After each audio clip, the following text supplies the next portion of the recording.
Hello மக்களே, welcome back to my channel. இன்றைக்கி நம்ம இந்த வீடியோவில் என்ன பார்க்க போகிறோம் அப்படின்னு பார்த்தீங்கன்னா, நம்ம கார் டோர் ஹேண்டில் எப்படி ப்ரொடெக்ட் பண்ணுறது, அந்த டோர் ஹேண்டிலுக்கு பின்னாடி இருக்கிற அந்த பவுலை வந்து எப்படி ப்ரொடெக்ட் பண்ணுறது அப்படிங்கிறதான் பார்க்க போகிறோம். நம்ம புதுசாக கார் வாங்கும்போது காரை வந்து ரொம்ப சேஃபாக பார்த்துக்கணும்னு நினைப்போம். காரில் வந்து எங்கேயுமே ஒரு சின்ன ஸ்க்ராட்ச் கூட ஆகக்கூடாதுன்னு நினைப்போம். ஆனால் நமக்கு தெரியாமையே வந்து காரோட ஒரு இடத்துல நம்மளே நம்ம கை நகத்தை வச்சு ஸ்க்ராட்ச் போட்டுக்கிட்டு இருப்போம். அந்த இடம் தான் பார்த்தீங்கன்னா காரோட டோர் ஹேண்டில், அந்த பவுல்னு சொல்லுவாங்க. அந்த இடத்துல நம்ம ஒவ்வொரு வாட்டியும் டோரை ஓப்பன் பண்ணும்போதும் க்ளோஸ் பண்ணும்போதும் அந்த ஹேண்டில் பிடிச்சி இழுக்கும்போது நமக்கு தெரியாமையே அந்த இடத்துல வந்து ஸ்க்ராட்ச் போட்டுக்கிட்டு இருப்போம். அதையுமே நம்ம கவனிக்கவே மாட்டோம், ரொம்ப நாள் கழித்து தான் கவனிப்போம். ஸோ அந்த ப்ராப்ளத்தை சால்வ் பண்ணுறதுக்காக தான் நம்ம அமேசான்லேருந்து ஒரு சூப்பர் ப்ராடக்ட் வாங்கியிருக்கோம். இந்த ப்ராடக்ட்டை பற்றி சொல்லணும்னா, இது பேசிக்காக ஒரு ஸ்டிக்கர் டைப் ப்ராடக்ட் தான். அதோட இந்த ஸ்டிக்கர் பார்த்திங்கன்னா வாட்டர் ரெசிஸ்டன்ட், அப்புறம் வந்து ஆன்டி ஸ்க்ராட்ச் ரெசிஸ்டரும் கூட. இப்போ நீங்கள் பார்த்துக்கிட்டு இருக்க இந்த ஸ்டிக்கரை தான் வந்து நம்ம கார் டோர் ஹேண்டிலுக்கு பின்னாடி இருக்கிற அந்த பவுலில் ஒட்டுற மாதிரி வரும். இதில் பார்த்திங்கன்னா நிறைய கலர்ஸ் அண்ட் நிறைய வெரைட்டிஸ் இருக்குது. ப்ளெயினாகவும் இருக்குது, இந்த மாதிரி டிசைன் உள்ளதாகவும் இருக்குது. நான் வந்து சுசுக்கின்னு லோகோ போட்டிருக்க மாதிரி வாங்கியிருக்கேன் என் காருக்கு தகுந்தாப்பில். உங்களுக்கு என்ன தேவையோ உங்கள் காருக்கு தகுந்தாப்பில் அந்த லோகோ இருக்கிற மாதிரியும் நீங்கள் வந்து ஆர்டர் பண்ணி வாங்கிக்கலாம். அதே மாதிரி ப்ளெயினாகவும் கிடைக்கும். இது வந்து பார்த்திங்கன்னா கார் டோர் ஹேண்டில் இருக்குல்ல, அது மேலே ஒட்டுற ப்ரொடெக்டர். ஸோ இந்த ஸ்டிக்கர்ஸை ஆர்டர் பண்ணுறதுக்கான அமேசான் லிங்க்ஸ் வந்து நான் இந்த வீடியோவோட டிஸ்கிரிப்ஷனில் மென்ஷன் பண்ணுறேன். தேவையானவங்க ஆர்டர் பண்ணி வாங்கிக்கலாம். வாங்க இதை எப்படி ஒட்டலாங்கிறது பார்த்துருவோம். ஸோ என்னோட சேனலை வந்து ஆரம்பத்துலேருந்து ஃபாலோ பண்ணுறவங்களுக்கு தெரியும், என் காரில் வந்து நிறைய ஸ்டிக்கரிங் பண்ணியிருப்பேன். ஸோ அந்த மாதிரியான ஒரு ஸ்டிக்கர் தான் வந்து என்னோட கார் டோர் ஹேண்டிலில் ஆல்ரெடி நான் ஒட்டியிருந்தேன்.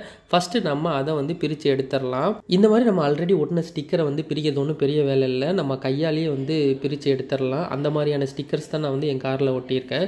ஸோ இதை பிரித்ததுக்கப்புறமே வந்து பின்னாடி வந்து பெரிய மார்க்ஸ்லாம் வந்து ஒன்றும் தெரியாது. நம்ம நார்மலாகவே வந்து சோப் வாட்டரை வச்சு க்ளீன் பண்ணி கிளியர் பண்ணிக்கலாம். உங்களுக்கு இந்த மாதிரி கார் ஸ்டிக்கரிங்லாம் பண்ணுறதுக்கு பிடிக்கும், நம்மளே வீட்டிலே பண்ணணும் அப்படின்னு நினச்சிங்கன்னா, நான் இந்த மாதிரி என் காருக்கு வந்து வீட்டிலே ஸ்டிக்கரிங் பண்ணி ஒரு வீடியோ போட்டிருக்கேன்.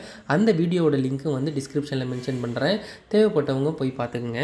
இப்போ நீங்கள் பார்த்தாலே தெரியும், நம்ம காரை க்ளீன் பண்ணியாச்சு. இருந்தாலும் அந்த கார் டோர் ஹேண்டிலுக்கு பின்னாடி இருக்க அந்த பவுலில் அந்த ஸ்க்ராச்சஸ் நல்லாவே தெரியும். இப்போ அந்த ஸ்க்ராச்சஸை மறைக்கிறதுக்காக தான் இந்த ஸ்டிக்கரை நம்ம வந்து ஒட்ட போகிறோம். இந்த ஸ்டிக்கருமே வந்து நம்ம ஆர்டர் பண்ணி நம்மளே வீட்டில் ஒட்டிக்கலாம். அவ்வளோ ஈஸி தான், ஈஸியாகவே நம்ம ஒட்டிக்கலாம். ஒட்டும் போது நம்ம நோட் பண்ண வேண்டிய முக்கியமான விஷயம் என்ன அப்படின்னு பார்த்தீங்கன்னா, நம்ம கரெக்டாக இந்த ஸ்டிக்கரை வந்து சென்டராக அலைன் பண்ணி ஒட்டணும், அவ்வளோதான். மற்றபடி ரொம்ப ஈஸியான விஷயந்தான். மேலேருந்து இப்போ நான் வீடியோவில் காட்டுற மாதிரி அப்படியே மேலேருந்து கீழே இறக்கி அப்படியே சென்டரில் வச்சு ப்ரெஸ் பண்ணி அப்படியே ஒட்டிட வேண்டியதான், ரொம்ப ஈஸி. நெக்ஸ்ட் அந்த கார் டோர் ஹேண்டிலுக்கு மேலே ஒட்டுற அந்த ஸ்டிக்கரையுமே வந்து ஒட்டிடலாம்.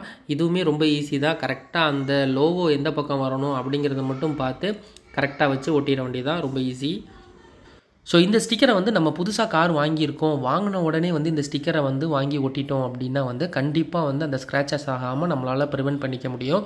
பழைய காரு ஆல்ரெடி ஸ்க்ராட்ச் ஆகியிருந்தாலுமே என்ன மாதிரி நீங்கள் வந்து இந்த மாதிரி பிளாக் கலர் வாங்கி நீங்கள் வந்து ஒட்டிக்கலாம், அந்த ஸ்க்ராச்சஸ் வந்து தெரியாமல் இருக்கும். இது பாருங்கள், நம்ம ஒட்டினதுக்கப்புறம் அதோட லுக்கு எப்படி இருக்குது அப்படிங்கிறத நீங்கள் பார்க்கலாம்.